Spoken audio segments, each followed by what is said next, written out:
మాకు అసలు ఏం అర్థమైతలేదు. దీంట్లో ఏందనేది అసలు అర్థం కాని విషయం. ఎవరైనా వచ్చిపోయిన వాళ్ళు ఉంటాడు, దాని దొంగతనం కోసమే రావాలి. ఆ దొంగతనం ఏదైనా తీసుకుపోవాలి కదా వచ్చినోడు.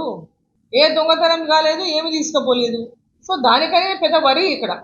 ఇప్పుడు ఆ మొత్తం సీసీ కెమెరాల వాళ్ళ తిరిగిన తీరు చూస్తే ఇల్లందరూ ఫస్ట్ ఫ్లోర్, సెకండ్ ఫ్లోర్ మొత్తం తిరిగేసింది.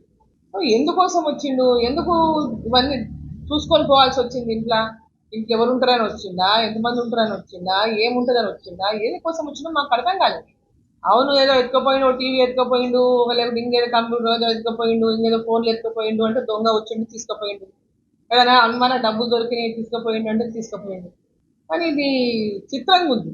నా హస్బెండ్ కూడా నేను సెక్యూరిటీ అడిగిన, వాస్తవంగా నరసింహారెడ్డి గారికి కూడా ఎక్స్ఎమ్మెల్యే, వారికి సెక్యూరిటీ ఇవ్వాలి, ఎక్కడంటే వాళ్ళు కూడా తిరుగుతూనే ఉంటారు కాన్స్టిట్యున్సీలలో, మా ఫ్యామిలీకి ఉన్నటువంటి బ్యాక్గ్రౌండ్ చూసి మీ సెక్యూరిటీ ఇవ్వాలని కూడా కోర్టు లెటర్ కూడా ఇచ్చాను. ఇప్పటిదాకా వాళ్ళకి సెక్యూరిటీ ఇవ్వలేదు.